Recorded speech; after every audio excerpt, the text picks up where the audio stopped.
Le 28 février 1276, à Carpentras, ville située dans le sud de la France, les rôles d'impôt de cette date mentionnent la présence de Juifs.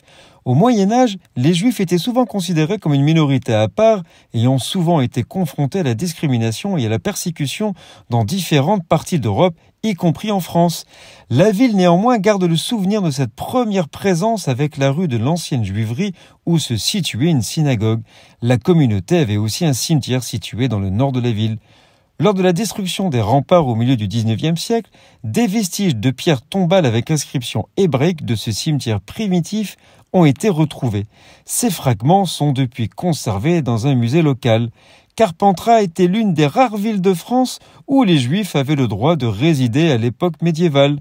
La présence de Juifs de Carpentras remonte au Moyen Âge et ils ont joué un rôle important dans la vie économique et culturelle de la ville. Les Juifs de Carpentras ont été persécutés à plusieurs reprises au cours de l'histoire, notamment lors du pogrom de 1320, qui a vu de nombreux Juifs être tués et leurs propriétés pillées. Mais malgré ces persécutions, la communauté juive de Carpentras a continué à prospérer et à être active jusqu'à la fin du Moyen Âge. Nous sommes le 28 février.